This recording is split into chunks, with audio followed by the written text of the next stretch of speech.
জলবায়ুর যে পরিবর্তন, দেখবেন শীতের সময় প্রচুর শীত, গরমের সময় প্রচণ্ড গরম লাগছে। এই যে জলবায়ু পরিবর্তনের কারণে আমাদের এইখানে মানুষ ফোকাস করে যে এই অঞ্চল এক সময় মরুভূমি হয়ে যাবে।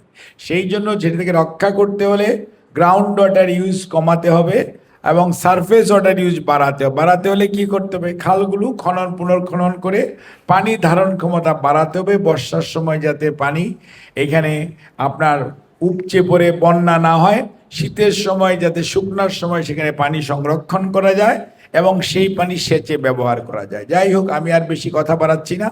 আমি আপনাদের সবাইকে এটুকুই শুধু বলতে চাই যে আপনারা আমাদেরকে যে দায়িত্ব দিয়েছেন বিগত 12ই ফেব্রুয়ারির জাতীয় নির্বাচনে, সেজন্য আমরা আপনাদের প্রতি কৃতজ্ঞ এবং আমরা আপনাদের কমিটমেন্ট করেছিলাম যে আমরা আপনাদের পাশে থাকতে চাই।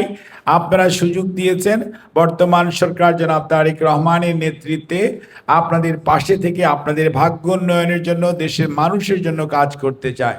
সেই জন্য আমরা আপনাদের সহযোগিতা চাই। আপনাদের আবারও আমি আপনাদের সবাইকে আল্লাহ রাব্বুল আলামিন সুখে থাকার তৌফিক দান করুক এবং এই মাহে রমজানের কয়েকদিনের মধ্যে ইনশাআল্লাহ ঈদুল ফিতর হবে। আপনাদেরকে অগ্রিম ঈদের শুভেচ্ছাও জানাচ্ছি।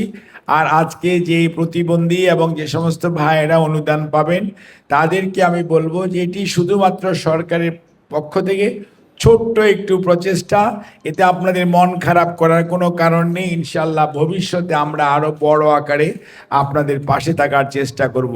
উপজেলা প্রশাসন এবং সমাজসেবা অধিদপ্তর এবং এই উপজেলা সমাজসেবা শাখাকে আমি ধন্যবাদ কৃতজ্ঞতা জানিয়ে এবং উপস্থিত সবার প্রতি আমি ধন্যবাদ কৃতজ্ঞতা জানিয়ে আমার বক্তব্য শেষ করছি। ধন্যবাদ। আল্লাহ হাফেজ।